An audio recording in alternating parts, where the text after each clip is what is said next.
जय हिंद साथियों। आज हम इलेक्ट्रीशियन की मोस्ट एमसीक्यू क्वेश्चन पढ़ेंगे। 2-3 दिन से हम वीडियो नहीं डाल पा रहे थे क्योंकि नेटवर्क प्रॉब्लम आ रही थी, इसलिए वीडियो अपलोड नहीं हो पा रही थी। इसलिए आज वीडियो आएगी आपको। ठीक है, चलो पढ़ते हैं। किसी परमाणु का सबसे हल्का कण है। Option A electron, option B proton, option C positron, option D electron और न्यूट्रॉन। तो इसका सही ऑप्शन होगा ए इलेक्ट्रॉन। चलो अगला क्वेश्चन। किसी परमाणु की केंद्रक में क्या होता है। ऑप्शन ए इलेक्ट्रॉन और प्रोटॉन, ऑप्शन बी प्रोटॉन और न्यूट्रॉन, ऑप्शन सी पॉजिट्रॉन और इलेक्ट्रॉन, ऑप्शन डी इलेक्ट्रॉन और न्यूट्रॉन। तो केंद्रक यानी कि नाभिक, तो नाभिक में यानी कि सेंटर में क्या रहता है, तो इसकी सेंटर में रहता है प्रोटॉन और न्यूट्रॉन। तो इसका सही आंसर होगा ऑप्शन बी। अगला क्वेश्चन।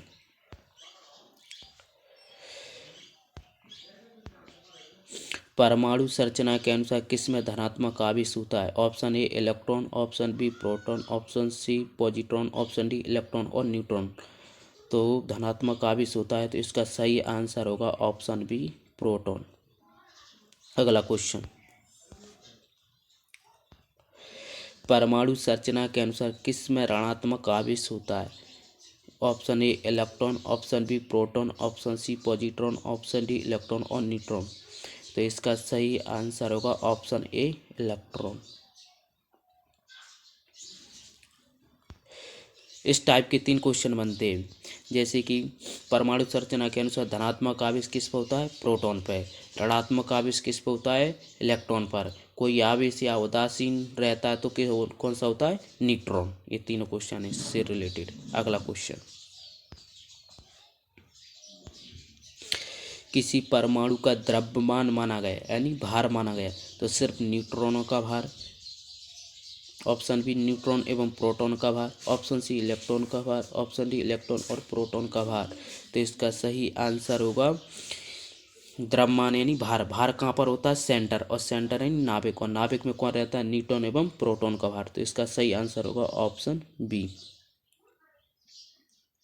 अगला क्वेश्चन। निम्न में से किस में ऋणात्मकता की अधिकता होती है। ऋणात्मकता यानी कि निगेटिविटी। तो ऑप्शन ए अणु, ऑप्शन बी धनात्मक चार्ज बॉडी, ऑप्शन सी ऋणात्मक चार्ज बॉडी, ऑप्शन डी परमाणु। तो ऋणात्मकता की अधिकता होती है ऋणात्मक चार्ज बॉडी में। ऑप्शन इसका सी।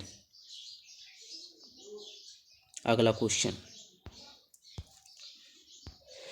परमाणु का केंद्रीय भाग होता है, केंद्रीय का मतलब होता है बीच का यानी सेंटर का। तो option A electron, option B proton, option C neutron, option D नाभिक। तो केंद्रीय भाग कौन सा होता है, नाभिक। तो ऑप्शन इसका आंसर डी।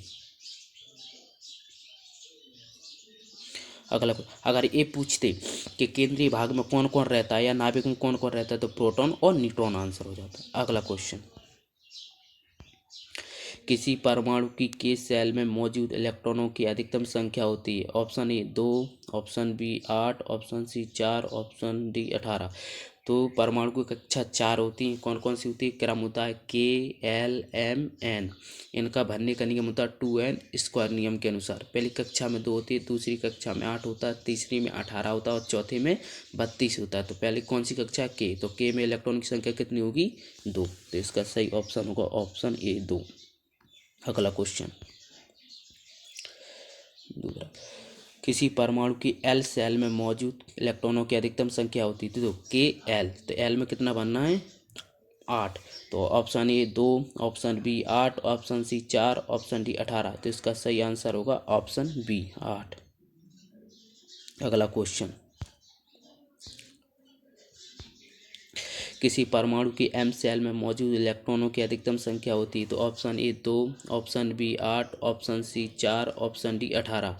तो इसका M, तो KLM में कितना बनना है, 18। तो इसका सही ऑप्शन होगा डी।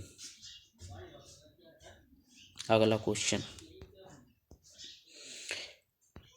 किसी परमाणु की N सेल में मौजूद इलेक्ट्रॉनों की अधिकतम संख्या कितनी होती है। तो option A 2, option 8, option C 32, option D 18। तो इसका सही कौन सा होगा, तो KLMN। तो N में कितने आएंगे, 32। तो ऑप्शन सही आंसर होगा सी। अगला क्वेश्चन, दो धनात्मक आवेश को परस्पर निकट रखे जाने पर भी एक दूसरे को करेंगे। ऑप्शन ए आकर्षित, ऑप्शन बी प्रतिकर्षित, ऑप्शन सी आकर्षित और प्रतिकर्षित, ऑप्शन डी पहले आकर्षित फिर पर प्रतिकर्षित। तो दो धनात्मक आवेश, धनात्मक का मतलब होता है पॉजिटिव, जब पॉजिटिव पॉजिटिव को पास लाएंगे तो क्या होगा, प्लस प्लस को लाएंगे तो क्या होगा प्रतिकर्षित, और प्लस माइनस को लाएंगे तो क्या होगा आकर्षित होता। तो ये कौन सी दो धनात्मक आवेश है, तो कौन सा प्लस प्लस ला रहा है, प्लस प्लस ला रहा है तो क्या होगा प्रतिकर्षित। तो इसका सही आंसर कौन होगा, ऑप्शन बी। अगला क्वेश्चन, तो दो ऋणात्मक आवेश को परस्पर निकट रखे जाने पर भी एक दूसरे को करेंगे। ऑप्शन ए आकर्षित, ऑप्शन बी प्रतिकर्षित, ऑप्शन सी आकर्षित और प्रतिकर्षित, ऑप्शन डी पहले आकर्षित पर प्रतिकर्षित।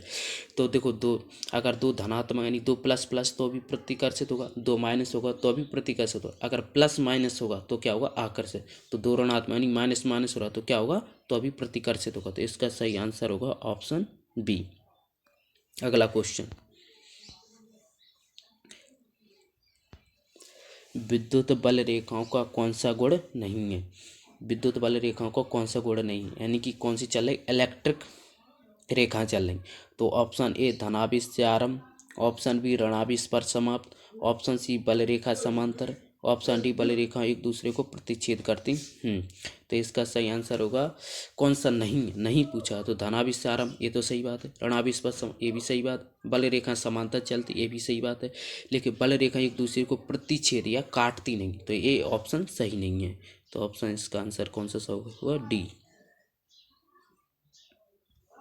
अगला क्वेश्चन, विद्युत बल रेखाओं का कौन सा गुण नहीं है, यानी कि इसमें भी नहीं पूछा है। तो धनावेश से आरंभ होती है, ऋणावेश पर समाप्त होती है, बाहर साइड से निकलती हैं, अंदर साइड से निकलती हैं। देखो धनावेश से आरंभ होती है ये तो सही बात है, विद्युत बल रेखा, ऋणावेश पर समाप्त होती है ये सही बात है, बाहर साइड से विद्युत बल रेखा होती है हमेशा बाहर निकलते हैं, यानी प्लस से माइनस की होती है, अंदर नहीं होती, तो अंदर साइड से निकलती नहीं। तो डी गलत है इसका। तो कौन सा गलत सर है, डी। तो इसका सही ऑप्शन होगा डी। अगर यही क्वेश्चन अगर चुंबकीय बल रेखा में होता तो इसके ऑप्शन सभी सही होते, क्योंकि चुंबकीय बल रेखा में बाहर चलती हैं उत्तर से दक्षिण, अंदर चलती दक्षिण से उत्तर, बाहर भी निकलती चुंबकीय बल रेखा और अंदर भी निकलती। लेकिन विद्युत बल रेखा में सिर्फ बाहर ही चलती, प्लस से माइनस की ओर, अंदर नहीं होती। तो ये ध्यान रखना, विद्युत बल रेखाएँ या चुंबकीय बल, तो चुंबकीय बल होता तो सभी सही थे, लेकिन विद्युत बल रेखाएँ तो इसका गलत आंसर कौन सा, डी। चलो ठीक, आज हमारे इतने क्वेश्चन थे, अगली वीडियो में और लाएंगे। कैसी लगी वीडियो अब कमेंट में बताना और लाइक एंड शेयर करें। चलो।